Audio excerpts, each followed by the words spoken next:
रात के 8 बज चुके हैं और मैं हूं आप सभी का अपना शावेज मलिक और हाजिर हूं आप लोग के सामने फिर से एक क्राइम की कहानी को लेके, एक क्राइम की घटना को लेके। दोस्तों, समाज के अंदर कुछ ऐसी घटनाएं होती हैं जिनको जब आपको सुनाया जाता है तो उस घटना से बहुत बड़ी सीख लेने की ज़रूरत होती है, क्योंकि समाज के अंदर कुछ घटनाएं ऐसी होती हैं जिसमें कहीं ना कहीं इंसान की खुद गलती होती है। इंसान खुद उसमें इन्वॉल्व होता है, डायरेक्टली नहीं लेकिन कहीं ना कहीं इनडायरेक्ट इंसान इन्वॉल्व होता है। और आज की जो घटना मैं आप लोग को सुनाऊंगा, इस घटना को सुनने के बाद में आप लोग वाकई सोचेंगे, आप लोग सोचेंगे कि इसमें गलती किसकी है। आप लोग लड़की की गलती बताएंगे या फिर लड़के की गलती बताएंगे या फिर लड़की के माँ बाप की गलती बताएंगे, ये मैं आप लोगों से कमेंट्स में पूछूंगा। लेकिन आज की घटना दोस्तों बहुत ज़्यादा हैरान करने वाली है, बहुत ज़्यादा परेशान करने वाली है। और पूरी घटना सिलसिलेवार तरीके से मैं आप लोग को सुनाऊं, उसके लिए आप लोग को वीडियो को अंत तक देखना होगा, तो आप लोग वीडियो में अंत तक बने रहिएगा। दोस्तों, बात करें अगर आज की घटना की, तो आज की घटना की शुरुआत होती है उत्तर प्रदेश से। और इसी उत्तर प्रदेश के अंदर एक ज़िला जिसको बलरामपुर के नाम से जाना जाता है। बलरामपुर ज़िला उत्तर प्रदेश का काफ़ी ज़्यादा जाना माना ज़िला है और यहीं पर एक थाना पड़ता है, कोरंदा थाना। ये जो कोरंदा थाना है, इसी कोरंदा थाने के अंतर्गत एक गांव आता है। अब चूंकि ये मामला ऐसा है जिसमें जो पहचान है वो सार्वजनिक नहीं करना चाहिए, आई थिंक पर्सनली मेरा तो ऐसा मानना है। और इसी कोरंदा थाने के अंतर्गत एक गांव जो पड़ता है, उस गांव में एक परिवार रहा करता है। इस परिवार में माँ है और यानी कि पति पत्नी है और उनकी एक बेटी है। बेटी जब इस घर के अंदर पैदा होती है तो परिवार वालों ने यही सोचा था कि इस बेटी को अच्छे से पढ़ाएंगे लिखाएंगे, सारी चीज़ें बहुत ओके तरीके से करेंगे। अब दोस्तों, एक दिन ऐसा होता है कि ये बेटी छुट्टियों में घर पे आई हुई होती है और अचानक से सुबह सुबह इस बच्ची के पेट में बहुत ज़ोरों का दर्द उठता है। जो माँ होती है उसके पास जब ये बच्ची पहुंचती है, कहती है कि माँ मेरे पेट में बहुत तेज़ का दर्द हो रहा है। तो जो माँ होती है वो कहती है हो सकता है कि पेट में जो फूड पॉइजनिंग वगैरह होती है वो हो गई हो, पेट ख़राब हो गया हो सकता है कि गैस की शिकायत हो गई हो, तो इसलिए वो गैस के टैबलेट वगैरह जो भी कुछ होते हैं, कैप्सूल वगैरह, वो उसको देने की कोशिश करती है। उसके बाद वो माँ अपनी बेटी से ये भी कहती है कि थोड़ा बहुत टहल लगा लो, हो सकता है कि खाना वगैरह पेट में सही तरीके से पचा ना हो, जिसकी वजह से गैस वगैरह बन गई हो। बच्ची जो थी वो तमाम तर कोशिशें करती है जो माँ बताती है, लेकिन जो बच्ची के पेट का दर्द था ये कम होने की बजाय और ज़्यादा बढ़ता चला जा रहा था। बच्ची फिर से अपनी माँ के पास पहुँचती है, कहती है कि माँ मेरे बहुत ज़ोर का दर्द हो रहा है। उसके बाद में जो माँ थी घर में किसी को बिना बताए पास ही के एक डॉक्टर के पास जाती है। डॉक्टर के पास जाने के बाद में उसको दवा वगैरह दिलवाती है। बच्ची दवा खा लेती है। उस दिन तो उसका दर्द शांत हो जाता है, लेकिन जैसे ही 1 से 2 दिन का समय गुजरता है, बच्ची के पेट में बहुत ज़ोर का फिर से दर्द होने लगता है। इस बार जो दर्द हो रहा था, इस तरीके का दर्द इस बच्ची ने पहले कभी ज़िंदगी में महसूस नहीं किया था। जो दर्द था एक अनजान दर्द था। तकलीफ़ इतनी ज़्यादा थी कि ये बच्ची बर्दाश्त नहीं कर पा रही थी। ये बच्ची फिर से अपनी माँ के पास पहुँचती है और माँ से कहती है कि माँ मेरे पेट में बहुत ज़ोर का दर्द है। अब जो माँ थी वो अपने पति को बताती है जाके, यानी जो घर में जो महिला थी वो अपने पति को बताती है कि इस तरीके से हमारी जो बच्ची है, बच्ची की उम्र ही क्या है, 12 साल के आसपास है, तो जो बच्ची है उसके पेट में बहुत ज़ोर का दर्द हो रहा है। जो पिता होते हैं वो सोचते हैं हो सकता है कि स्टोन वगैरह हो गया हो। अमूमन 12 साल की बच्ची के पेट में और क्या ही हो सकता है। इसलिए परिवार वाले ज़्यादा चिंता करते नहीं हैं, डॉक्टर के पास फिर से लेके जाते हैं, फिर से उसे दवा दिलाते हैं। लेकिन इस बार बच्ची दवा खाती है, लेकिन उसके बावजूद भी इसके जो पेट का दर्द था ये कम होने का नाम नहीं लेता है। दर्द जो था ये बेइंतहा बढ़ता चला जा रहा था। घर वाले परेशान थे। बच्ची को ना बैठे सुकून था ना उठे सुकून था। बच्ची समझ ही नहीं पा रही थी कि उसको किस तरीके का दर्द हो रहा है। ना माँ को समझ में आ रहा था, ना पिता को समझ में आ रहा था। लिहाजा अब ये पति पत्नी फैसला करते हैं कि इस बच्ची को किसी सही डॉक्टर को हमें दिखाना चाहिए। उसके बाद ये एक प्राइवेट हॉस्पिटल में पहुंचते हैं और बच्ची को दिखाते हैं।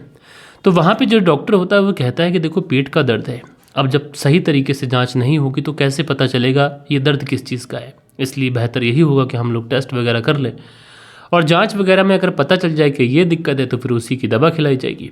इसलिए वो जो डॉक्टर था वो फैसला करता है कि इस बच्ची का अल्ट्रासाउंड करना पड़ेगा। उसके बाद में माता पिता कहते हैं कि ठीक है अल्ट्रासाउंड कर लीजिए। और दोस्तों, जब अल्ट्रासाउंड करने के लिए इस बच्ची को अंदर कमरे के अंदर लेके जाया जाता है तो थोड़ी ही देर के बाद में वो जो डॉक्टर होता है इस बच्ची के माता पिता को बुलाता है, क्योंकि इस बच्ची की अल्ट्रासाउंड की जो रिपोर्ट थी, जो अल्ट्रासाउंड वहाँ पर महिला डॉक्टर कर रही थी, वो भी हैरान थी कि इस 12 साल की बच्ची के साथ में आखिरकार ऐसा कैसे हो सकता है। उसके बाद में इस बच्ची के पिता और इसकी माँ को बुलाया जाता है और पूछा जाता है क्या तुम्हारी बच्ची की शादी हो चुकी है। तो माता पिता कहते हैं कि साहब आप किस तरीके की बातें कर रहे हैं, इसकी उम्र महज 12 साल के आसपास है, तो भला कैसे इसकी शादी हो जाएगी। तो उसके बाद में जो डॉक्टर होता है वो कहता है कि दरअसल तुम्हारी जो बच्ची है ये गर्भवती है और इसके पेट में जो दर्द है वो गर्भ का ही दर्द है। अब इस तरीके की चीज़ें जब ये माता पिता सुनते हैं तो इनके तो पाँव तले से ज़मीन खिसक जाती है। इनको तो समझ ही नहीं आता है कि डॉक्टर आखिरकार क्या बोल रहा है। जो पिता होता है वो कहता है कि आपको शायद कोई गलतफहमी हुई है, एक बार आप फिर से चेक कर लीजिए, क्योंकि हमारी बच्ची की इतनी उम्र नहीं है जो इस तरीके की चीज़ें हमारी बच्ची के साथ हो गई हो। लेकिन जो डॉक्टर होता है वो कहता है कि देखो जो मैं कह रहा हूँ, जो मैंने रिपोर्ट मुझे बता रही है वो मैं तुम्हें बता रहा हूँ, बाकी आप देख लीजिए। तो जो पिता होता है उसको तो इतना ज़्यादा गहरा सदमा लगता है कि वहीं पर अपना माथा पकड़कर नीचे बैठ जाता है। जो माँ होती है वो ज़ारों कतार रोने लगती है, उसको तो समझ ही नहीं आता है कि क्या कुछ हो गया। उसके बाद में बच्ची बाहर आती है। बाहर आने के बाद में ये माँ और जो पिता होते हैं उस बच्ची को लेकर घर पे आ जाते हैं।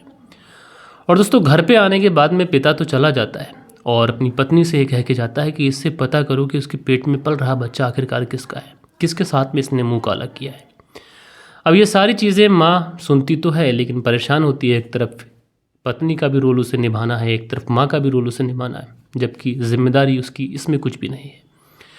वो जो माँ होती है अपनी बच्ची के पास पहुँचती है, उसको पहले तो बहुत ज़्यादा दिलासा दिलाती है क्योंकि बच्ची जो थी वो ज़ारों कतार रो रही थी। उसको भी पता चल चुका था कि आखिरकार क्या कुछ हुआ है। बच्ची की आंखों में बहुत ज़्यादा आंसू थे। उसको समझ ही नहीं आ रहा था कि वो अपनी ज़िंदगी में क्या करे। कभी मन में ख्याल आता कि खुद को ख़त्म कर लूँ, कभी कुछ। लेकिन जो माँ थी वो अपनी बिटिया के पास पहुँचती है और बिटिया के पास पहुँचने के बाद में कहती है कि बेटा क्या बात है, तुम परेशान क्यों हो, जो होना था सो हुआ है, लेकिन अब बेहतर यही होगा कि तुम बता दो कि आखिरकार तुम्हारे साथ में ये सब कुछ किसने किया है। क्योंकि अगर तुम नहीं बताओगी तो तुम्हारे पिता बहुत ज़्यादा टेंशन में है, कहीं ऐसा ना हो कुछ अनर्थ हो जाए, कुछ गलत हो जाए, और मैं भी बहुत ज़्यादा परेशान हूँ। रिश्तेदारों में ये बात पता चलेगी तो हमारी तो नाक कटने से रही, कट ही जाएगी, कुछ बचा तो है नहीं, जो कुछ था तुमने बर्बाद कर दिया है। लेकिन उसके बावजूद भी हम तुम्हारे साथ में खड़े हुए हैं। हम तुम्हारे साथ इसलिए खड़े हैं क्योंकि तुम्हारे साथ में जो कुछ हुआ है ये तुम्हें हमें बताना पड़ेगा। अब जब बच्ची को माँ इस तरीके से ढांढस बंधाती है, इस तरीके से बच्ची का हौसला बढ़ाती है, तो जो बच्ची होती है ये माता पिता के सामने अपनी ज़ुबान खोलती है और कहती है कि माँ, जहाँ पर मैं रहकर पढ़ाई करती हूँ, उसी पढ़ाई जहाँ पर करती हूँ जो छात्रावास है, वहीं पर पढ़ने वाला एक लड़का और एक उसका दोस्त, इन लोगों ने मेरे साथ दुष्कर्म किया था। उसके बाद में जैसे ही माँ ये बात सुनती है तुरंत जाकर अपने पति को बताती है कि हमारी बच्ची के साथ में दुष्कर्म हुआ है, उसके साथ में रेप हुआ है। अब जैसे ही ये बातें पिता सुनता है उसका तो खून खौल उठता है। वो तुरंत अपनी पत्नी और अपनी बच्ची को लेता है और इसी कोरंदा थाने में पहुंचता है और कोरंदा थाने में पहुंचने के बाद में FIR दर्ज कराता है कि हमारी बच्ची के साथ में इस तरीके से दुष्कर्म किया गया है, फला 2 छात्र हैं उन लोगों ने किया है। लेकिन दोस्तों जब पुलिस वाले ये बात सुनते हैं तो पुलिस वालों को यकीन ही नहीं होता है, लिहाजा इस बच्ची से बात करना बहुत ज़्यादा ज़रूरी थी। इसलिए वहाँ पर जो महिला पुलिसकर्मी होती हैं उन्हें बुलाया जाता है। बच्ची को उन महिला पुलिसकर्मियों के साथ में भेजा जाता है और उसके बाद में बच्ची को जब महिला पुलिसकर्मी लेके जाती हैं तो उसके बाद में वो बच्ची से पूछताछ करती हैं कि बेटा बताओ तुम्हारे साथ में क्या कुछ हुआ है।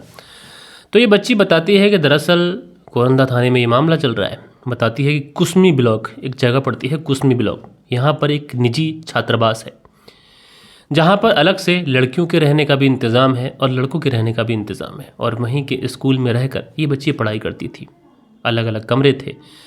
और जब ये वहाँ पर रहकर पढ़ाई करती थी तो उसी बीच में इसी के छात्रावास में रहने वाला एक लड़का जो कि इसी के साथ पढ़ता था, वो लड़का और एक उसका दोस्त जो बाहर का रहने वाला है, वो भी छात्र है, ये दोनों उसके पास में आते हैं और किसी तरीके से बहला फुसला कर उसके साथ में उसका यौन शोषण करते हैं, उसके साथ में रेप करते हैं। अब दोस्तों उसके बाद में जब ये रेप कर लेते हैं तो उसके बाद में ये सारी चीज़ें जो थी वो आम हो जाती हैं और उसके बाद में बार बार ये उस बच्ची के साथ में रेप करते हैं और ये सिलसिला था ये महीनों तक चलता रहता है। और उसके बाद में यूँ होता है कि ये जो बच्ची होती है जब छुट्टियों में अपने घर जाती है तो इसके पेट में बहुत ज़ोर का दर्द उठता है। हालांकि एक बार डॉक्टर से दवा लेने के बाद में ये बच्ची ठीक हो जाती है, लेकिन चूंकि उसके पेट में गर्भ था इसलिए फिर से उसके पेट में दोबारा से दर्द उठता है। और जब दोबारा से दर्द उठता है तो उसके माता पिता उसे हॉस्पिटल लेके जाते हैं, जहाँ पर अल्ट्रासाउंड करने के बाद में ये जो पूरी कहानी थी निकल के सामने आ जाती है। जो 2 लड़के पुलिस के सामने बताए गए वो दोनों भी नाबालिग हैं। ये जो लड़की है ये भी नाबालिग है, 12 साल के आसपास की महज इसकी उम्र है। तो ऐसे में दोस्तों अब पुलिस ने पूरा मामला दर्ज किया है, दोनों नाबालिगों को भी पकड़ा गया है, उन्हें भी गिरफ्तार किया गया है। इस लड़की की भी काउंसलिंग वगैरह भी कराई जाएगी, साथ के साथ इसकी सोनोग्राफी भी कराई जाएगी। सोनोग्राफी जो बोलते हैं, जिससे ये पता चले कि गर्भधारण आखिरकार कितने महीने का है, इसमें गर्भपात कराया जा सकता है या फिर नहीं, कोर्ट की मंजूरी के बाद में। अब दोस्तों ये मामला अगर आप देखेंगे तो जब निकल के आया तो सोशल मीडिया, प्रिंट मीडिया पर जब ये मामला छाया तो हर कोई सुन के हैरान था। और दोस्तों कहीं ना कहीं इसमें परिवार की थोड़ी ना थोड़ी मुझे एक गलती दिखाई पड़ती है। ऐसे छात्रावास में अपनी बेटी को रहने के लिए भेज दिया जहाँ पर लड़कियों को रहने का भी इंतज़ाम है। तो कभी भी दोस्तों अपने बच्चों को, अपनी बेटियों को ऐसी जगह पर रहने के लिए नहीं भेजना है जहाँ पर लड़के भी उसी हॉस्टल के अंदर रहते हों। हमेशा से या तो फिर गर्ल्स हॉस्टल होना चाहिए या फिर अपने घर से, या फिर अगर आपको अपनी बेटी को पढ़ाना ही है तो आप अपनी पत्नी को उसके साथ रहने के लिए भेजें। इस तरीके की चीज़ें होना चाहिए। लेकिन दोस्तों ये मामला अब कोर्ट के अधीन है। कोर्ट जिसको दोषी ठहराएगा वही दोषी माना जाएगा। लेकिन भले ही इसमें कुछ भी हुआ हो, लेकिन लड़की नाबालिग है तो ये रेप की कैटेगरी में ही आएगा।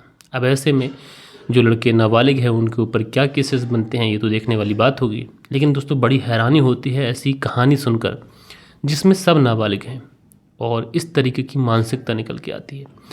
बहरहाल दोस्तों आप लोग इस पूरी कहानी को किस तरीके से देखते हैं कमेंट्स करके ज़रूर से ज़रूर बताइएगा। और कल के दिन आप लोग के जो भी कुछ कमेंट्स हैं वक्त होता है कि आप लोग के कमेंट्स पढ़ ली जाए। सो दोस्तों हमारे चैनल पर जो कल के दिन कमेंट्स आए थे इसमें पहला कमेंट्स जो है वो दी वेरेस्टर जी हैं। लिखते हैं शावेज़ भाई को मेरा प्यार भरा सलाम। आज कल जजिकल एग्ज़ाम की तैयारी कर रहा हूँ। बिज़ी होने की वजह से बहुत सारे आपके अच्छे वीडियोस मिस हो रहे हैं। दुआ कीजिए कि एग्ज़ाम और इंटरव्यू क्लियर हो जाए और जज बन जाऊँ। तो दी वेरेस्टर जी पहले तो आपको वालेकुम सलाम, आपका बहुत बहुत शुक्रिया कि आप इतने दिन के बाद लौटे और आपने इतना बेहतरीन कमेंट्स किया। तो उसके जवाब में बस इतना ही कहना चाहता हूँ कि हमारी दुआएँ आपके साथ हैं। मेरी जितनी भी यूट्यूब फैमिली है सब के सब आपके लिए दुआ कर रहे हैं कि आप जल्दी से जज बन जाएं और किसी को आपकी अगर ज़रूरत पड़े तो आप उसके काम आ जाएं।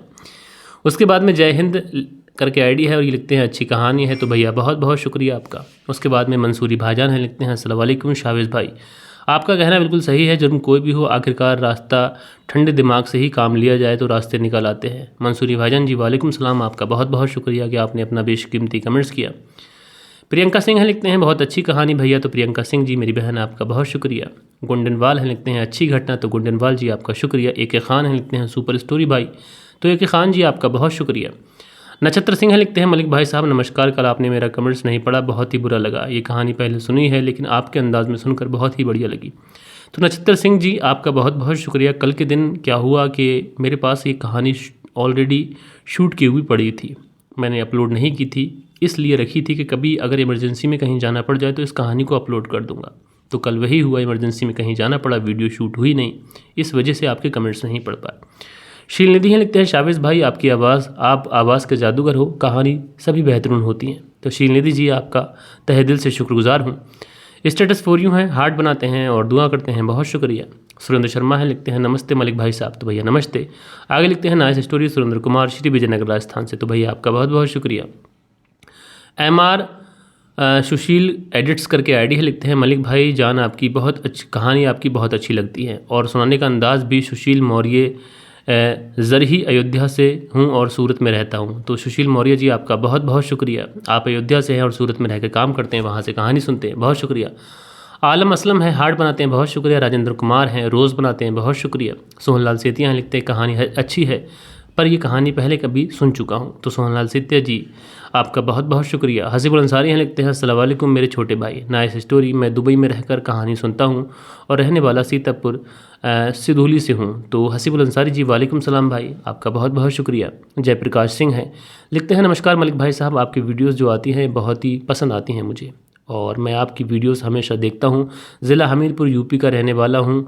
तो भाई आपका बहुत बहुत शुक्रिया जयप्रकाश सिंह जी। उसके बाद में माजिद अंसारी हैं, काफ़ी दिनों के बाद अपना कमेंट्स करते हैं, लिखते हैं अस्सलाम वालेकुम भाई। तो माजिद अंसारी जी आपका बहुत शुक्रिया। राजकिशोर चौरसिया हैं, लिखते हैं महाबलेश्वर महाराष्ट्र से कहानी सुनते हैं। तो राजकिशोर चौरसिया जी आपका शुक्रिया।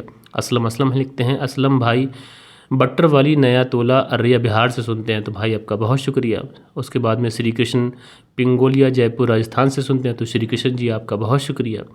उसके बाद में जूही गुलाब पति असलम, तो जूही सुनते हैं, उनके पति जो हैं असलम हैं। तो जूही जी आपका शुक्रिया। ट्रेबल्स फेरे करके आईडी लिखते हैं, भाई आपसे रिक्वेस्ट है कि नेक्स्ट एपिसोड में आप टू हैट पहनकर कहानी सुनाएं। तो भाई आप इस तरीके से डिमांड रखते हैं जो मैं पूरी नहीं कर पाता हूँ। उसके बाद में किंग कोहली यहाँ लिखते हैं, मैं कभी कभी सोचता हूँ कि मैं शादी कर लूँ, लेकिन जब सोचता हूँ तो आपकी स्टोरी वगैरह सुनता हूँ तो देखने में मिलता है कि इस तरीके की चीज़ें कर कहीं फंस ना जाऊँ। स्टोरी अच्छी थी। तो किंग कोहली जी आप शादी करिए, दुनिया एक सी नहीं है। जो इस तरीके के केसेस होते हैं 1% लोग भी नहीं है दुनिया में। जय हिंद लिखते हैं, कौन सा पत्रिका?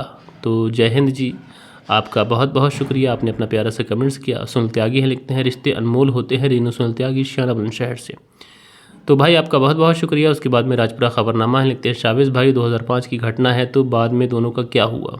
तो भाई इसकी अपडेट मैं देखने की कोशिश करूँगा फ़िलहाल क्या हुआ।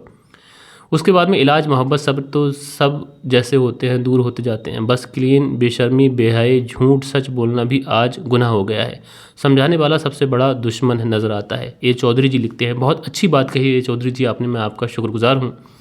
असलम खान है लिखते हैं, क्या पता कितने बेकसूर लड़कों को खा गई ये बदचलन और बिगड़ी हुई लड़कियाँ। माँ बाप और लड़की को गलत पता होने के बावजूद भी किसी के सर बांध दे। तो माँ बाप को बिल्कुल नहीं पता होता और कई बार ये चीज़ें ऐसी होती हैं कि किसी को इसमें हम जिम्मेदार नहीं ठहरा सकते। और उसके बाद में राजकुमार अपना प्यारा सा कमेंट्स करते हैं, तो आपका बहुत बहुत शुक्रिया। सो दोस्तों ये कुछ प्यारे प्यारे कमेंट्स थे जो कल के दिन आप लोगों ने किए थे। आशा करता हूँ कि आज की जो कहानी है ये आप लोग को ज़रूर से ज़रूर पसंद आई होगी और इस कहानी के अंदर जो मैसेज है ये भी आप लोग को पसंद आया होगा। बाकी दोस्तों मिलते हैं कल के दिन किसी और क्राइम स्टोरी के साथ में। जब तक के लिए अपना ख्याल रखें, देश का ख्याल रखें, परिवार के रिश्तों की अहमियत को समझें। जय हिंद, जय भारत।